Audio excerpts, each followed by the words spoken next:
Bharati cement manager Bhargav రెడ్డిపై పోలీసులు కేసు నమోదు చేశారు. మాజీ సీఎం జగన్ హయాంలో భూముల విషయంలో భార్గవ్ రెడ్డి మోసం చేసినట్లు ఆరోపణలున్నాయి. లేని భూమిని ఉన్నట్లు చూపించి కడపకు చెందిన మహబూబ్ ఖాన్ దగ్గర 60 లక్షల రూపాయల అడ్వాన్స్ తీసుకుని మొహం చాటేసినట్లు తెలిసింది. భూమి లేదని గుర్తించి అడ్వాన్స్ వెనక్కి అడిగితే ఇవ్వకపోవడంతో మహబూబ్ ఖాన్ కోర్టును ఆశ్రయించారు. ఈ మేరకు కోర్టు ఆదేశాలతో భార్గవ్ రెడ్డిపై సీకే దినే పోలీసులు కేసు నమోదు చేశారు.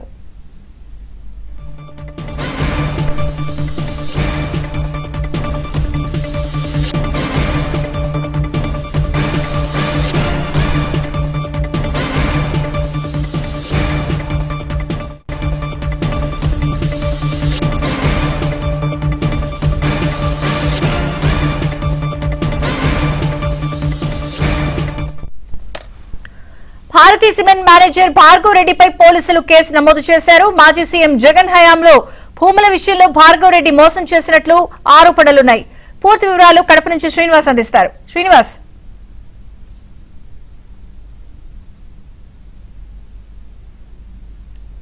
వైసీపీ నేత అనేక భూముల వ్యవహారంలో అవకతవకలు అక్రమాలకు పాల్పడడం జరిగింది.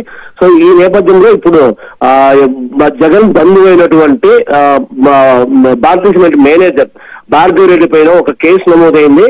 అప్పట్లో ఆ భూములకు సంబంధించి కడప నగర శివారులో ఉన్న ఒక భూమిని చూపించి నగరంలోని మహబూబ్ ఖాన్ అనే వ్యక్తికి, అంటే రవీంద్ర నగర్ దిగిన మహబూబ్ ఖాన్ అనే వ్యక్తికి మామూలు ఏదో ఒక భూమి చూపించి ఇది 10 కోట్ల విలువ అవుతుంది, మీకు 3 కోట్లు ఇప్పిస్తామని చెప్పి భార్గవ్ రెడ్డితో పాటు మరికొందరు కలిసి ప్లాన్ చేసుకుని అప్పట్లో అతన్ని మోసగించి, అంటే అప్పటికప్పుడు అతని నుంచి 60 లక్షలు అడ్వాన్స్ తీసుకోవడం జరిగింది. ఆ తర్వాత అడ్వాన్స్ తీసుకున్న తర్వాత అతను పోయి ఆ సంబంధిత రెవెన్యూ అధికారులను విచారించగా ఆ భూమిని చూపించి అసలు ఆ సర్వే నెంబర్ లో ఆ భూమి లేదని చెప్పి రెవెన్యూ అధికారులు తేల్చి చెప్పడం జరిగింది. ఆ తర్వాత అతను మోసపోయాయని చెప్పి పోలీసులకు ఫిర్యాదు చేయగా, అయితే అప్పుడు జగన్ ప్రభుత్వం కాబట్టి పోలీసులు పట్టించుకోలేదు. ఇప్పుడు బాధితుడు ఈ 60 లక్షలు అడ్వాన్స్ ఇవ్వలేదు అని చెప్పి అదే పోలీసులు మళ్ళీ ఆక్రమించగా వాళ్ళు ఇప్పుడు కోర్టుకి వెళ్ళి ప్రైవేట్ కేసు వేయడంతో కోర్టు ఆదేశాల మేరకు భార్గవ్ రెడ్డితో పాటు మరో 6 పైన సీకే దిన్న పోలీసులు కేసు నమోదు చేయడం. Vijayachandrika. Okay Srinivas, thank you.